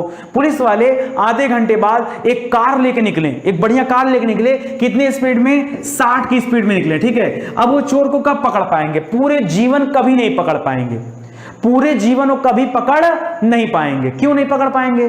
अब कई लोग परेशान, सर कैसे नहीं पकड़ पाएंगे, पुलिस ने पकड़ लेंगे। अरे कैसे पकड़ लोगे? ये भी 60 में भाग रहा है, तुम भी 60 में भाग रहे हो, पकड़ कैसे लोगे? ये तो मन का वहम है। अब एक बात बताओ, इसी चीज की तुलना मैं यहां से कर रहा हूं, ठीक है। आपके पास भी 90 डेज है, आपका जो कंपटीटर है उसके पास भी 90 डेज का समय है। आप भी 90 दिन में तैयारी करोगे, वो भी 90 दिन में तैयारी करेंगे। कौन आगे जाएगा? सर कोई नहीं, कोई नहीं आगे जाएगा। पता है कौन आगे जाएगा? जिसने अपनी तैयारी इसके हाफ टाइम में पूरा कर दिया। हमको 45 दिन में पूरा करना है। अरे स्टडी 91 पे हो यार, स्टडी 91 पे पढ़ रहे हो, नितिन सर से पढ़ रहे हो। अब 45 दिन में अगर आपने कोर्स को समेट कर मुट्ठी में न भर लिया तो फिर मजा क्या है? हाँ, 90 दिन का कोर्स चाहिए आपको, 90 दिन का चाहिए, देता हूं 90 दिन का कोर्स। हाँ, पढ़ेंगे पूरा 90 डेज, लेकिन 45 दिन से 50 दिनों में मैं सारा कोर्स क्या कर दूंगा? ओवर कर दूंगा, खत्म कर दूंगा विद करंट अफेयर। यार लिख के रख लो, ठीक है। और बाकी के 45 दिन सर, बाकी के 45 दिन क्या करेंगे? मनोरंजन करेंगे, ठीक है। और रोज पेपर सॉल्व करेंगे, रोज रोज रोज। जब पर डे आपका एक पेपर होगा ना, सीबीटी एग्जाम कराऊंगा और ऐसे ही पेपर दूंगा, रोज 50 क्वेश्चन, रोज 50 क्वेश्चन। देखता हूं कि परीक्षा में, पता है बीओ के लिए केवल 10 सीरीज बनाया था, 10 में से 50 ला दिया। आप में तो मेरे पास 45 दिन का समय है, ठीक है। 40-35 दिन का समय तो यूं चुटकी में है। महीने भर अगर मैंने टेस्ट सीरीज आपको बना के दे दिया ना, कोई माई का लाल नहीं है जो आपको पीछे कर दे। ऑल टू ऑल सिलेक्शन लेके जाऊंगा, ठीक है। बस आप मेरे साथ बने रहो। मैं बहुत स्ट्रेटजी के साथ, बड़ा मतलब मन से आया हूं दोस्तों। मैं चाहता हूं एकदम डंका बजा देना है। यही नहीं, आगे यूपीएसआई की क्लास देने जा रहा हूं, बिहार एसआई की क्लास बनाने जा रहा हूं। मतलब जितना एग्जाम आ रहा है उन सब के लिए क्लासेस बनाने जा रहा हूं। कसम से बस आपका साथ मिल जाए, मुझे अच्छी स्टूडेंट मिल जाए, इससे ज्यादा कुछ नहीं चाहिए। मुझे अच्छी स्टूडेंट मिल जाए। याद रखे, वर्दी तो पहनाना ही है, कोई इसको रोक नहीं सकता। बड़ा मजा आएगा, ठीक है। चलो आ जाओ, कहानी शुरू करते हैं दोस्तों। आगे देखिए, प्राचीन भारत में स्थापत्य कला, ध्यान दीजिएगा। खजुराहो का मातंगेश्वर मंदिर जो है, आपने खजुराहो का नाम सुना होगा। खजुराहो मध्य प्रदेश में एक जगह है जहां पर सेक्स टेंपल बना हुआ है। यहां पर जो मंदिर है, उन मंदिरों के बाहर जो आकृतियां हैं वो एक सेक्सुअल आकृतियां आपको देखने के लिए मिलेगा। आप गूगल कर सकते हैं, हर चीजें यहां दिखाने लायक नहीं होती हैं। लेकिन खजुराहो का मातंगेश्वर मंदिर, ये किस पर समर्पित है? वहां पर जितने मंदिर मैक्सिमम वो सभी भगवान शिव को ही समर्पित है, ठीक है। तो ये भी क्या है? मातंगेश्वर। वैसे भी मातंगेश्वर भगवान शिव को ही कहा जाता है। मे भी आप लोगों को ना पता हो, बट इसको आप ध्यान दीजिएगा। करा है कि 100 से अधिक बौद्ध गुफाएं कहां पर स्थित हैं? तो 100 से अधिक बौद्ध गुफाएं, कन्हेरी का गुफा का नाम सुना होगा दोस्तों, महाराष्ट्र में है कन्हेरी। एक बराबर का है, वो अलग है। ये कन्हेरी की गुफा है, कन्हेरी का गुफा, ये महाराष्ट्र में स्थित है। कन्हेरी का ले तो याद रखिए, जहां पर 100 से अधिक बौद्ध गुफाएं बनी हुई हैं, ठीक है। त्रिमूर्ति के नाम से कौन सी गुफा विख्यात है दोस्तों? त्रिमूर्ति मतलब जहां से त्रिमूर्ति मिल रहा है, 3 मुंह वाले भगवान शिव की मूर्ति यहां पर है। ये एलिफेंटा में, यहां बड़े बड़े हाथियों के जो है डिजाइन बने हुए हैं, इसलिए इसका नाम एलिफेंटा रखा गया है। ये मुंबई में पड़ता है। महाराष्ट्र से जहां ताज होटल, वहां से थोड़े दूर जाने पर एलिफेंटा एक अलग से द्वीप है, वहां पर है, ठीक है। खजुराहो के मंदिर हिंदू एवं जैन धर्म से संबंधित हैं। इनका निर्माण किसने करवाया था? तो चंदेल शासकों के द्वारा खजुराहो के सेक्स टेंपल का निर्माण कराया गया, ठीक है। खजुराहो के चंदेल शासक जो थे, उन्होंने इसका निर्माण कराया 950 से 1050 ईस्वी। इसी समय गजनवी ने भारत पर हमला किया था। गजनवी वही है, ठीक है, जिसने बल भर जो है भारत को लूटा। गजनवी, महमूद गजनवी की बात कर रहा हूं, गौरी की बात नहीं करो, गजनवी की बात कर रहा हूं, ठीक है। एलोरा की प्रसिद्ध शैलकृत मंदिर और गुफाओं का निर्माण किसने कराया है? एलोरा। रा से राष्ट्रकूट आपका उत्तर है, ठीक है। तो याद रखिए, एलोरा की प्रसिद्ध गुफाओं का निर्माण किसने कराया? ये कराया था राष्ट्रकूटों ने। यहां पर बौद्धों से संबंधित, जैन से संबंधित, हिंदू से संबंधित सभी के लिए गुफाएं बनी हुई, सबके लिए, ठीक है। एलोरा में करा। बौद्ध गुफा मंदिरों में कौन सबसे प्रसिद्ध है? अजंता की गुफाएं। अजंता की गुफाओं का निर्माण महाराष्ट्र में किसने कराया? किसने कराया? याद रखें, गुप्त शासकों ने। अजंता जिसको कोई नहीं जानता, ठीक है। अजंता की गुफाओं का निर्माण बौद्ध शासकों ने सॉरी गुप्त शासकों के द्वारा कराया गया है। एलोरा पेगोड़ा का निर्माण किसने कराया? राष्ट्रकूटों ने कराया, बता दिया। शैलकृत मंदिर स्थापत्य का आश्चर्य किसे माना जाता है? दोस्तों कैलाश मंदिर। एलोरा जहां पर है वहां पर कृष्ण प्रथम के द्वारा कैलाश मंदिर बनाया गया है। पता क्या क्या खासियत है? एक पत्थर को काट के पूरा मंदिर बना दिया गया। सर जान दो, बहुत ज्यादा फेंक दिया।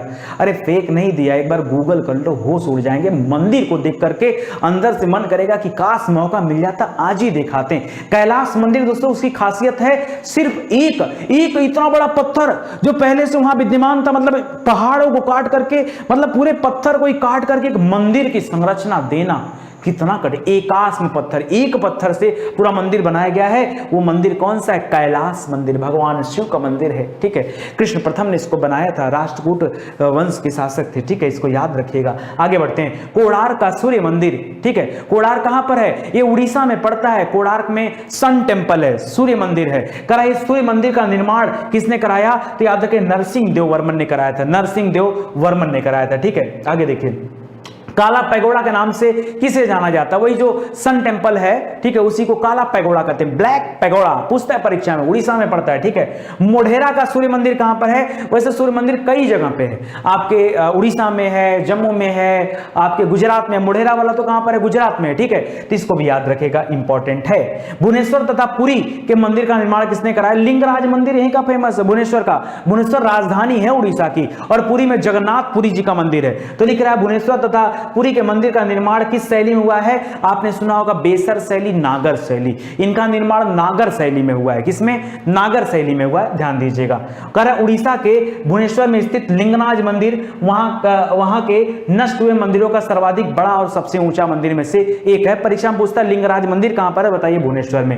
कह रहा चट्टानों को काटकर महाबलीपुरम का मंदिर का निर्माण, रथ मंदिर जो है किसने बनवाया है? तो महाबलीपुरम पल्लव शासकों के द्वारा बनाया गया है। ठीक है, ऐतिहासिक दिगंबर जैन तीर्थंकर सोनगिरी, ये कहां पर स्थित है दोस्तों? तो ये स्थित है मध्य प्रदेश में। ठीक है, सोनगिरी कहां पर है? मध्य प्रदेश में स्थित है। प्रसिद्ध विरूपाक्ष मंदिर कहां पर है? विरूपाक्ष मंदिर ये हम्पी में है, कर्नाटक में पड़ता है हम्पी। ठीक है, तो याद रखिएगा। विजयनगर साम्राज्य की स्थापना ही हुआ था। ठीक है, विजयनगर साम्राज्य, हरिहर बुक्का ने किया था विजयनगर साम्राज्य की स्थापना। विरूपाक्ष मंदिर यहीं पर स्थित है। आदि शंकराचार्य जी ने ज्योतिर्मठ का स्थापना किया, 4 मठ बनाए हैं। एक मठ है उत्तराखंड में, ठीक है, ज्योतिर्मठ। शारदा मठ है द्वारका में, गोवर्धन मठ है पुरी में, पुरी मतलब जगन्नाथपुरी में, और जो वेदांत मठ है श्रृंगेरी में है। ठीक है, तो याद रखेगा यह आदि शंकराचार्य केरल से बिलोंग करते थे, केरल में इनका जन्म हुआ था। भारत के सांस्कृतिक इतिहास के संदर्भ में पंचायतन शब्द निर्दिष्ट करता है। पंचायतन क्या है? ये मंदिर रचना की शैली है। जैसे क्या होता है? जैसे बेसर शैली है, नागर शैली है, ऐसे ही पंचायतन भी क्या है? मंदिर रचना की एक शैली मानी जाती है। राजा राज चोल द्वारा निर्मित बृहदेश्वर मंदिर जो है ये किस शैली का उदाहरण है? बताइए, बृहदेश्वर मंदिर। ठीक है, तो वहां पर जो भी चीजें हैं द्रविड़ शैली का उदाहरण है। ठीक है, यहीं पर राजा राज चोल ने एक भव्य जो है भगवान शिव के शिवलिंग का निर्माण कराया, नंदी की मूर्ति स्थापित कराई। ठीक है, बोरोबदूर ये प्रख्यात स्तूप है। बताइए बोरोबदूर कहां पर है? बोरोबदूर भारत से बाहर स्थित है, विदेश में स्थित आपका ये है। ठीक है, बोरोबदूर, तो ध्यान दीजिएगा। माउंट आबू पर स्थित है जैन धर्म का प्रसिद्ध दिलवाड़ा का जैन मंदिर, ये कहां पर है? माउंट आबू दोस्तों जो है अरावली पर्वत श्रृंखला की सबसे ऊंची चोटी है, जिसको माउंट आबू भी बोलते हैं, जिसको गुरु शिखर भी बोलते हैं। ठीक है, वहीं पर है दिलवाड़ा का जैन मंदिर, सफेद संगमरमर से बना बेहतरीन मंदिर। गूगल सर्च करो, समझ में आ जाएगा। ठीक है, तो याद रखें सिरोही जिला में पड़ता है, जिला मुझे नहीं पता था, अभी पता चला। ठीक है, चलो आगे बढ़ते हैं। प्राचीन साहित्य और साहित्यकारों के बारे में जान लेते हैं, ये भी इंपॉर्टेंट है, परीक्षा में आता है प्रश्न बहुत ज्यादा। ठीक है, जितना पढ़ाया जा रहा है पढ़ लो, सब प्लस ही प्लस है, जल्दी से। हाँ देखो, इस बार सिलेक्शन होना है चुटकी में, मेरे को बहुत मजा आ रहा है। पता है, मैं सोच रहा हूँ जल्दी से मेरा टाइम खत्म हो जाए और जल्दी से एग्जाम की डेट आ जाए, क्या मजा आ जाएगा ना।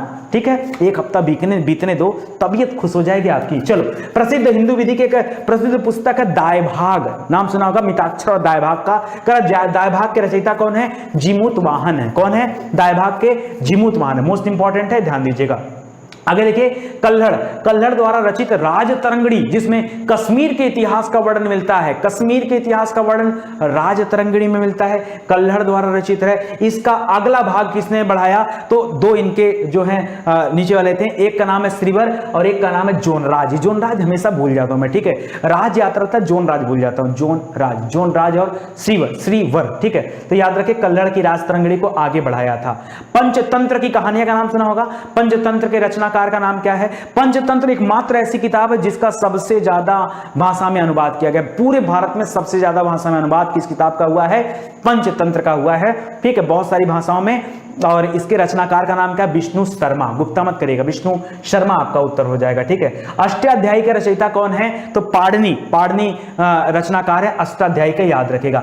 चरक संहिता, संहित नहीं संहिता करिएगा, चरक संहिता नामक पुस्तक किसने लिखा है, जाहिर सी बात है चरक ने लिखा है। चरक जो है दोस्तों ये राज दरबार में थे, किसके यहाँ थे, तो आपने नाम सुना होगा कनिष्क के यहाँ पर थे, ठीक है, कनिष्क के यहाँ पर, ठीक है, नागार्जुन भी वहीं पर थे। तो चिकित्सा संबंधित राजवैद्य थे, तो चिकित्सा ही होगा ना।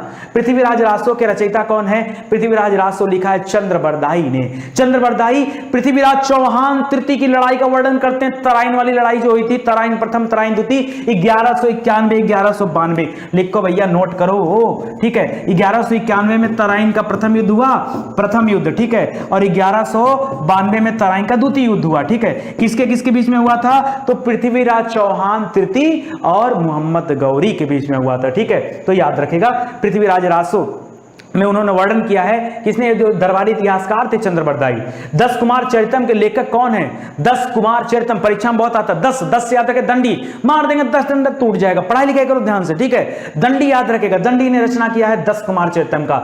गणित की एक पुस्तक लीलावती, लीलावती किसने लिखा, लीला किसका, भास्कराचार्य का। भगवान सूर्य का लीला देखिए, भास्कराचार्य, भास्कर किसे कहा जाता है, सूर्य को ना, ठीक है। तो याद रखे भास्कराचार्य, ठीक है, ये गणित की पुस्तक, ठीक है। हमको लगा यार माइक ऐसा तो नहीं है कि माइक बंद हो गया, हेलो हेलो, ठीक है। तो यहां पर ध्यान दीजिएगा, गणित की पुस्तक, माइक कभी बंद हो जाता है, बड़ा टेंशन हो जाता है, इतना मेहनत से पढ़ा, पता चला माइक ऑफ हो गया, गड़बड़ी हो जाएगी, ठीक है। चलिए कोई बात नहीं। तो गणित की पुस्तक है लीलावती, उसको लिखा किसने, भास्कराचार्य जी ने लिखा है। गीत गोविंद के रचयिता जयदेव किसकी सभा को सुशोभित करते थे, तो जयदेव दी लक्ष्मण सेन, सेन वंश के राजा थे, लक्ष्मण सेन की सभा को सुशोभित करते थे, क्या नाम था, जयदेव। गीत गोविंद के रचयिताकार हैं, ठीक है। गीत गोविंद बड़ा इंपॉर्टेंट किताब, इसको याद रखेगा, ठीक है। आगे देखिए, आगे कह रहा है मिलिंद पन्नो किस भाषा का ग्रंथ है, इसको पाली भाषा में तैयार किया गया। मिलिंद पन्नो में मिनांडर का उल्लेख मिलता है ना, उसको भी ध्यान दीजिएगा। नागानंद रत्नावली प्रियदर्शिका, अरे हर्षवर्धन जी ने लिखा है, किसने, हर्षवर्धन। और हर्षचरित किसने लिखा है, हर्षचरित किसने लिखा है, बाणभट्ट ने लिखा है, किसने, बाणभट्ट ने। शिलप्पाधिकारकम के लेखक कौन है, शिलप्पाधिकारकम के लेखक का नाम है इलंगो, क्या नाम है, इलंगो, ठीक है। शिलप्पाधिकारकम, थोड़ा मस्ती में पढ़ो, ठीक है, मजे से, बहुत ज्यादा प्रेशर लेके पढ़ने की आवश्यकता नहीं है, ठीक है, याद रखेगा। संस्कृत ग्रंथ है पृथ्वीराज विजय, ठीक है। इसके लेखक कौन है, जयानक, विजय की बात कर रहे हैं ना, जय जय, जिसकी विजय होती है, जय हो जय हो, जयानक जय हो, पृथ्वीराज विजय, तो विजय से याद रखेगा जय हो, जयानक, ठीक है। परीक्षा में आए तो याद रहना चाहिए ना, ठीक है। विश्वकोशी ग्रंथ, ठीक है, विश्वकोशी ग्रंथ किसे कहा जाता है, वैसे एक जो है शब्दकोश तैयार किया था चंद्रगुप्त विक्रमादित्य के, यहां पर उनके नौरत्नों में से एक थे जिनका नाम था अमर सिंह, ठीक है। वो उनकी फिलहाल यहां पे चर्चा नहीं हो रही, यहां पर विश्वकोशी ग्रंथ की बात हो रही है और बृहत संहिता में इसका वर्णन मिलता है। सौंदर्यानंद की स्थापना रचनाकार कौन है, अश्वघोष जी हैं, सौंदर्यानंद, ठीक है, तो ये भी इंपॉर्टेंट है। मिलिंद पन्नों में राजा मिनांडर, जिसको राजा मिलिंद भी कहा जाता है, बहुत सारा क्वेश्चन बन गया इनके ऊपर, इनके में, और एक बौद्ध भिक्षु थे नागसेन, ठीक है, उन दोनों के बीच में कुछ संवाद हुआ है, जैसे नचिकेता और यम का हुआ था कठोपनिषद में ना, नचिकेता और यम का संवाद कहां मिलता है, कठोपनिषद में, वैसे यहां पर है, ठीक है। तो इसको ध्यान दीजिएगा। गाथा सप्तशती, देखिए गाथा के बीच में कामा नहीं रहेगा, गाथा सप्तशती नामक पुस्तक के लेखक कौन है, तो याद रखें इनके एक राजा थे, राजा हाल, ठीक है, उन्होंने तैयार किया है, ठीक है, गाथा सप्तशती, ठीक है। बीज गणित के क्षेत्र में अपने योगदान के लिए कौन जाने जाते हैं, वही लीलावती का भास्कराचार्य जी ने, ठीक है, याद रखेगा। महाभाष्य के लेखक पतंजलि सुंग काल के शासक पुष्यमित्र सुंग के समकालीन थे और उनके पुरोहित भी थे।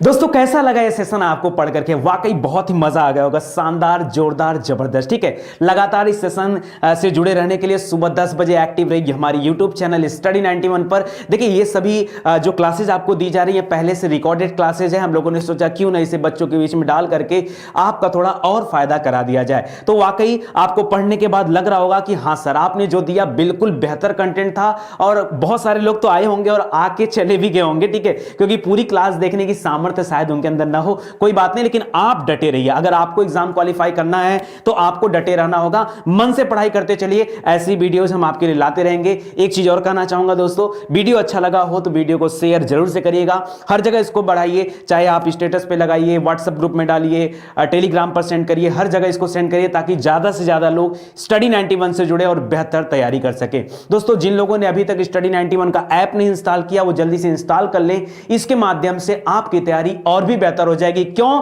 क्योंकि एप्लीकेशन पर 4000 से अधिक वीडियोस आपके लिए अवेलेबल कराए गए, जिसके माध्यम से आप अपनी परीक्षा की पूरी तैयारी निःशुल्क कर सकते हैं। इसके अलावा बहुत सारे पेड कार्यक्रम भी स्टार्ट कर दिए गए हैं। वहां पे क्या है कि एग्जाम ओरिएंटेड क्लासेस चलती हैं, नंबर ऑफ टीचर्स ज्यादा होते हैं, डेली आपकी 6 से 7 घंटे की क्लासेस दी जा रही हैं। तो आप हमारे यूट्यूब चैनल से जुड़ें ताकि आपकी बेहतर स्टडी हो पाए। ठीक है, बाकी जितने प्रीवियस ईयर पेपर है, मॉक टेस्ट पेपर है, क्वेश्चन आंसर है, प्रैक्टिस सेट है, करंट अफेयर है, टॉपिक करंट अफेयर है, ऑल टू ऑल सब कुछ हमारे एप्लीकेशन, वेबसाइट दोनों जगह पर फ्री ऑफ कॉस्ट रखे गए, उनका कोई भी चार्ज आपको नहीं देना है।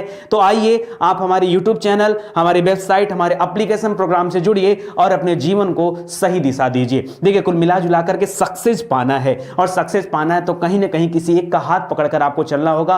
अगर आपको लगता है कि स्टडी 91 इसके लिए बेहतर है तो आप हमारे साथ जुड़ सकते हैं। ठीक है, आप सभी का धन्यवाद, वीडियो को आगे बढ़ाइए। Thank you so much. जय हिंद, जय भारत।